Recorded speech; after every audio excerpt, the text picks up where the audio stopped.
If there's one holiday I really enjoy, it's Halloween. And since October is spooky month, I decided to read one book with spooky vibes per week during this month. I decided mostly on classics, but one or two new releases will find their way into the mix as well this month. But what better way to start than with the classiest of classics, Dracula.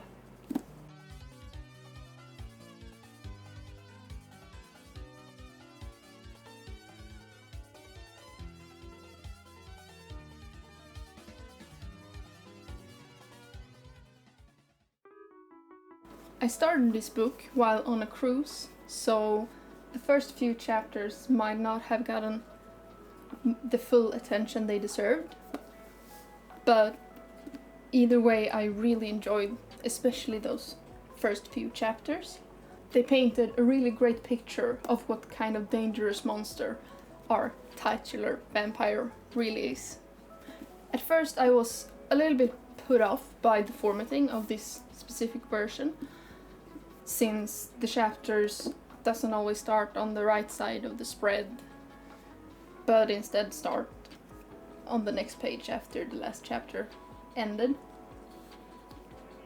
Which, if you read a lot, you know, it's kind of a standard to have new chapters always starting on the right side.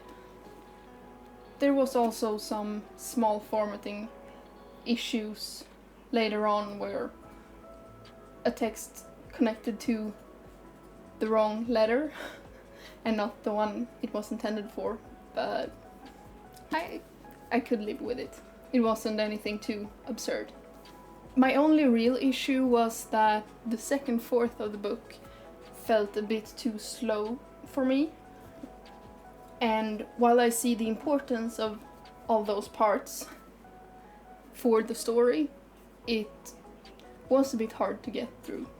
But other than the necessary slow part and the ending, I really enjoyed the story when it finally took off. While I would have preferred to see more of Dracula's powers, we really only see them in the first few chapters when Jonathan is in the castle.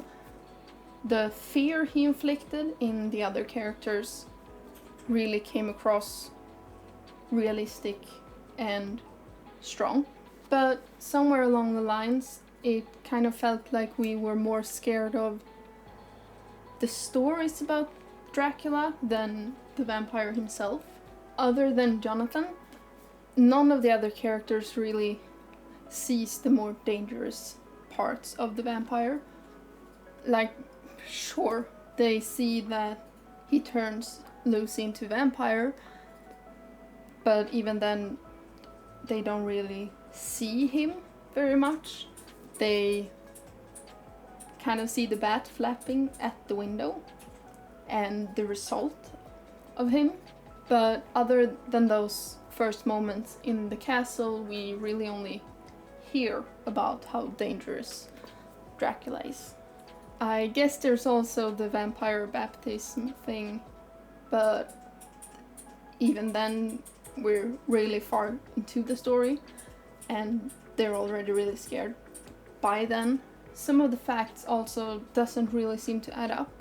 I don't know if it's a problem with my copy of the book or overall, but at one point it's stated that the four of them go and see the patient, naming everyone except Jonathan. But a few paragraphs later it is stated that Jonathan was there as well. I am also a little bit curious as to where they learn that vampires can't cross water under certain circumstances. Maybe they learn it from the same source that they learn about the garlic thing, but then again the garlic thing is actually proven. They see that it actually works.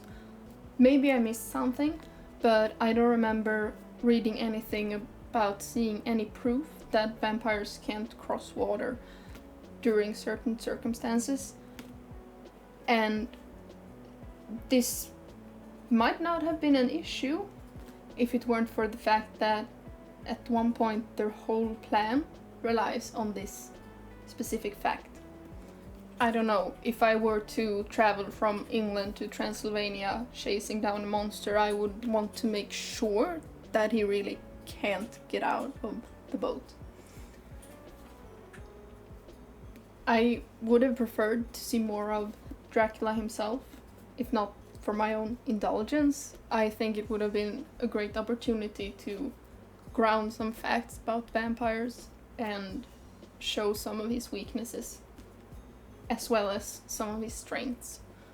It also feels a bit weird that someone who has so much planned out and calculated doesn't have a backup plan and ends up having to be in a hurry to get back to Transylvania.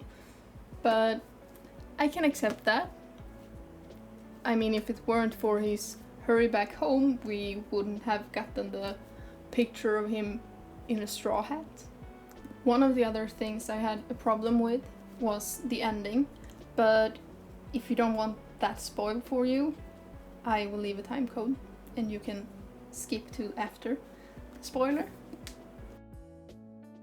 So for the ending, I felt like it was really anticlimactic, and I don't think I've had this much thoughts about an ending since I saw The Mist.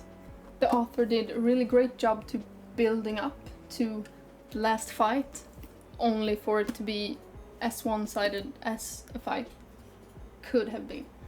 Sure, the people transporting Dracula in his box kind of put up a fight, but the vampire himself just got stabbed and turned to dust. Not putting up a fight at all. I mean, even the death of the vampire sisters was more satisfying, and that was also kind of meh. For me, it kind of took away the fact that Dracula was this dangerous monster that we have feared for, let me check, 400 pages. No! Well, that was an experience, and if you skip the spoiled ending, come back. Bram Stoker's Dracula is a classic, and for good reason. All in all, I really enjoyed it, and how could I not? I've had a thing for vampires since I was a child, almost believing I was one at some point. In my defense, I have a vampire bite looking birthmark on my neck, and I don't do well with sunlight. I burn easily and my head hurts. I would rate this 4 out of 5 stars for the reading experience, and for horror rating I would classify it as a spooky read rather than a scary read. Thank you so much for watching, have a great adventure, and I hope to see you in the next video. Bye!